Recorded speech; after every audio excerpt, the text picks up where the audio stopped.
Welcome to the Wicked Gamer and Collector. Welcome back to the YouTube channel. So in today's video we are going to talk about something pretty damn awesome. We are going to talk about the Pi. And I'm not talking about the Pi that makes you fluffy. No, we're going to make a video about the Game Boy Pi where we can play some awesome video games. I picked this one up from a seller here, a fellow Dutchman who made this. It's in second hand and I did some modification on it and I just wanted to share this awesome product with you. So if you're interested, I'm going to leave in a link in the description where you can find these Game Boy Pis. Not exactly this one, because again, this one is custom made. This is one of a kind. I just think it's really cool to share this with you. I have a big passion, a big addition to portable system, and I love the Pi. The Game Boy Pi. Alright, so let's do a little overview. What are we going to get? And yeah, let's have some fun and play some games. Let's go! Alright, so this device has been made with let's say a copy of the Game Boy shell. But if you are a Game Boy fan or you know what the Game Boy is, you can already notice some differences. For example, we're having 2 extra buttons. There are even Game Boys I have reviewed with 6 buttons, but I think that is really cool. I didn't own this one in my collection. So this is really cool. This one has 2 buttons over here extra. So we have the basic select start and the D-pad. We can find a 1 watt little tiny speaker, and like the original one we're having a headphone jack over here. At the right side we are finding the volume control and an extra USB connection. This can be used for an extra controller. At the top we are finding the on and off switch, and this one has the special script, so for the safe shutdown, so when you're shutting it off, it shuts off the Game Boy Pi software. So you can corrupt your SD card. Alright, so here at the left side we can find the SD card. What is really cool, we're having 2 extra very clickish buttons at the back. This is not a card like the original Game Boy, but it's more like decoration, and it holds the micro USB for charging. Alright, so this Me machine is powered by a 4000 milliamp LiPo battery.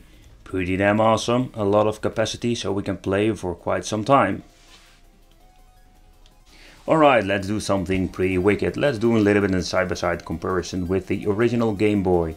I already told you we're having 2 extra buttons over here, and it's a little bit of a bummer, but I really love to see the original colors over here. That would be very cool. So let's say I have the same rubbery buttons. The D-pad feels more clickish, but still it's really cool that we're having the original D-pad over here. As you can see, both have a headphone jack. This one, the original Game Boy, has the connector where you can link your Game Boys. We have a USB. In the back battery compartment, this one has the 4000 milliamp lithium battery, but I think it's also very cool that we have the cartridge. I love it when the cartridge inside, it makes this thing complete.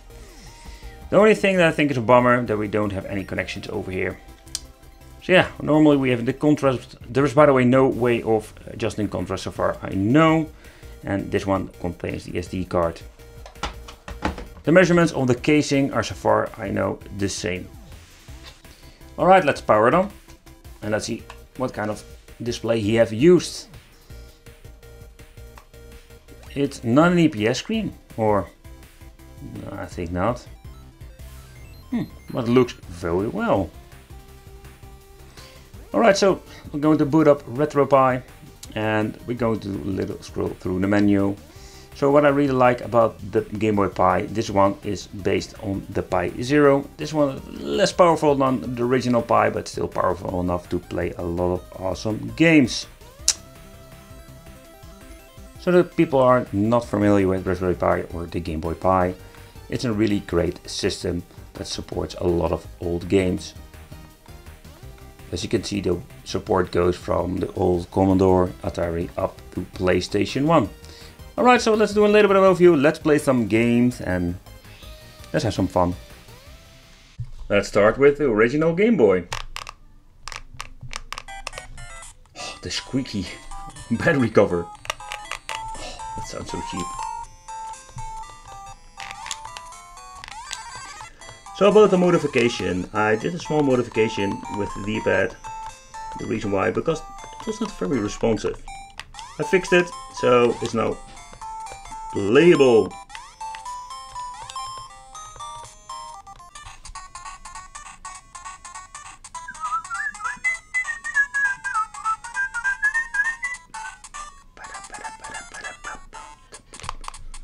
Alright.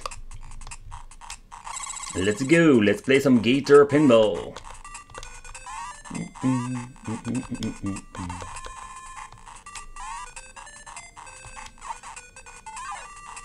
Oh yeah.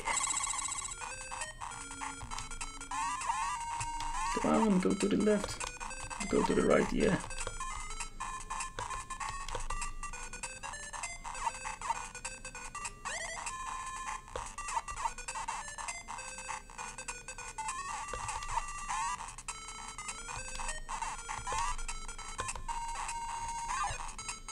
I can play this game all freaking day. And playing Game Boy Color on this is pretty damn awesome. But you need to take consideration this is a very old build, and I mean with an old build with Pi Zero. And the Pi Zero is a really cool piece of tech, but it's still like limited to some things that we can play on it. And when I'm going to like mess around with it and play some games, you will see some games will have issues. Sometimes it's just an emulator problem or something with the display or a driver. In the end, like, it's not a perfect build, and especially when it comes to the Pi, there we're going to see a lot of like limitations, especially with the games. But if you just want to play some 8-bit and 16-bit, I think this will be a really cool experience.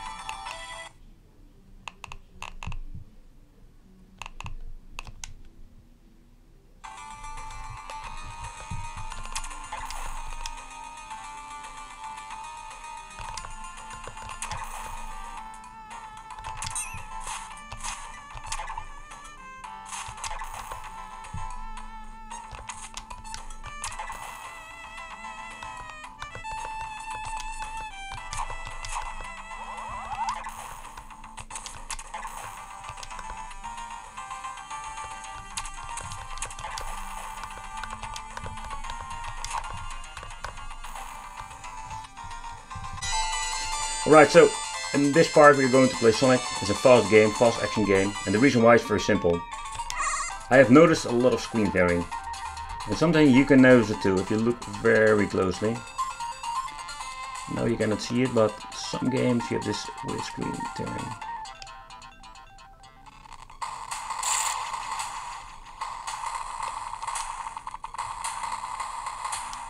It's playable, but it's really annoying, as you can see. You can see when we're walking over there, you see there the little screen tearing going on.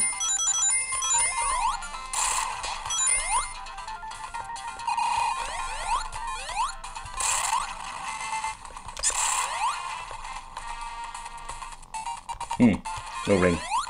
But emulation is pretty damn good.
And of course we can play all the classic NES games if you want, but I don't want to.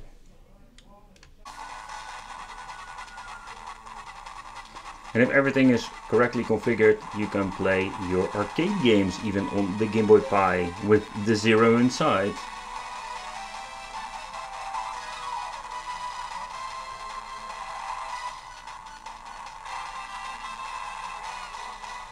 pretty damn awesome. Right, so let's shut it down and let's see what happens.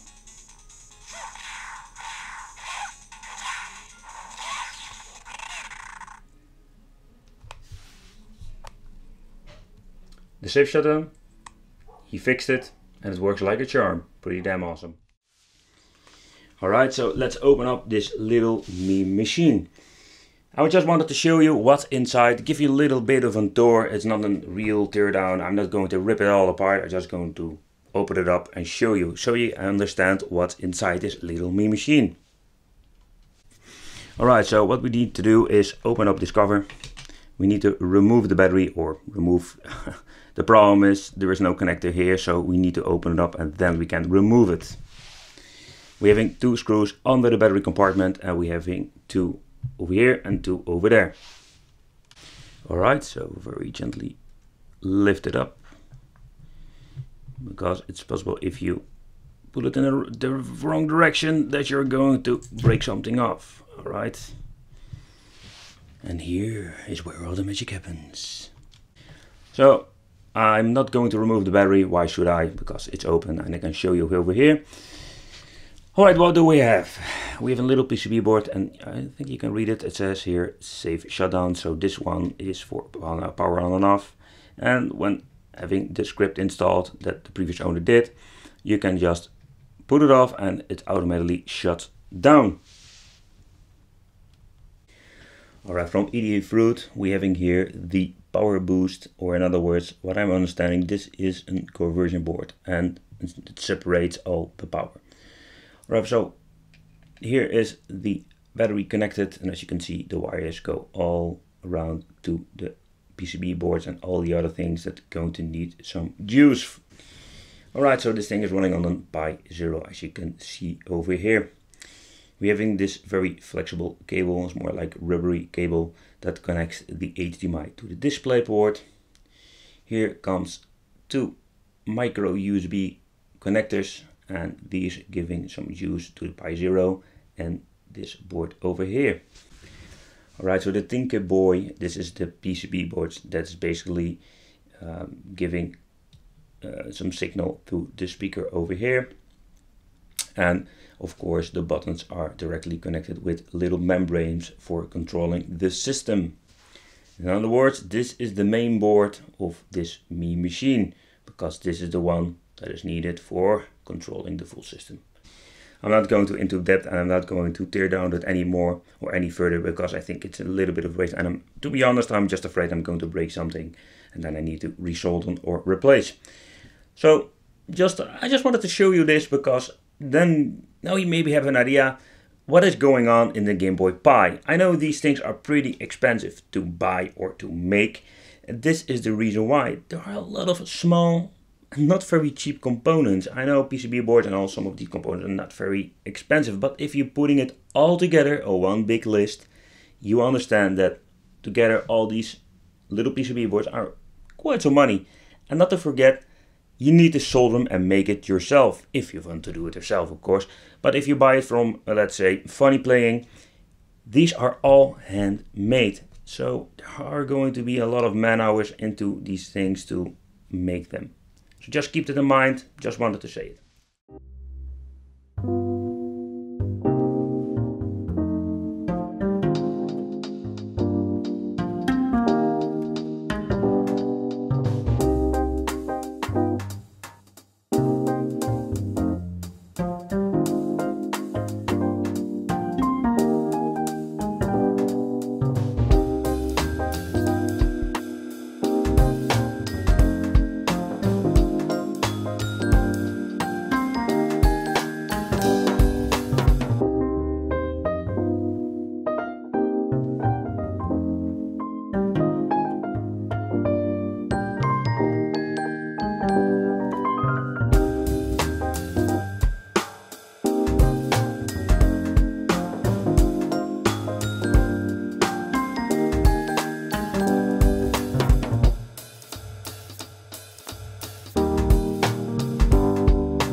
But in the end, I just wanted to show you in this video what is possible when it comes to the Game Boy Pis.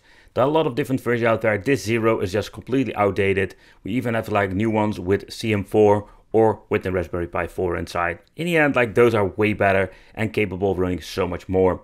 This was just like a fun project to check it out. I want to thank you for watching. Consider subscribing and let me know in the comments what you think of the Game Boy Pi, and I will see you in the next video.